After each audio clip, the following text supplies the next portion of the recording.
the kind of girl who doesn't say a word, who sits at the curb and waits for the world. But I'm about to break out, about to break out. I'm like a crook tonight. I caught you staring at me and now it's... Aqui na Dona Dani Calçados Femininos tem calçados para todas as ocasiões, né, Dani? Temos sim, Bruna. E hoje a gente vai falar com as noivas. Isso, nós vamos demonstrar aqui alguns modelinhos que nós temos, da marca Laura Porto, que é líder no segmento de noivas. Nós temos aqui o branco, que é o clássico, que é o clássico.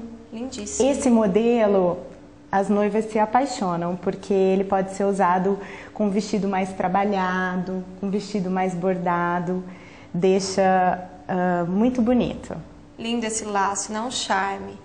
Tem Isso. outros modelos no branco? Temos vários modelinhos aqui. E essa marca tem um diferencial, porque ela prioriza também, todas as vezes aqui nós estamos falando sobre conforto. E as nossas clientes reclamam muito, porque nas festas nem sempre... Não dá para aproveitar a festa até o final, né? Conseguem aproveitar a festa por causa da falta de conforto. Então, e aqui esse problema. nós temos alguns itens, né? O antiderrapante, já vem com a calcanheira em gel, que impede de sair do pé. Então isso já facilita muito, né? E Facilita, quem quer fugir sim. do branco, aquelas mais ousadas, dá uma dica pra gente. Agora a nova tendência são os coloridos, né? Com destaque para o amarelo, que é uma das cores da estação. Mas tem outras cores e também, tem as né? noivas que preferem o prata.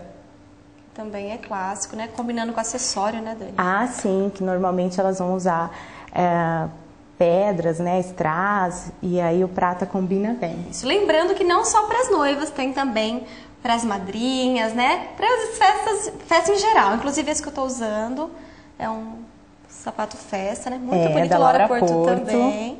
Muito diferente. Passa pra gente o endereço, Dani. Rua Santa Bárbara, 721, loja 3. E o telefone? 3629-7077. Dona Dani Calçados, vem conferir.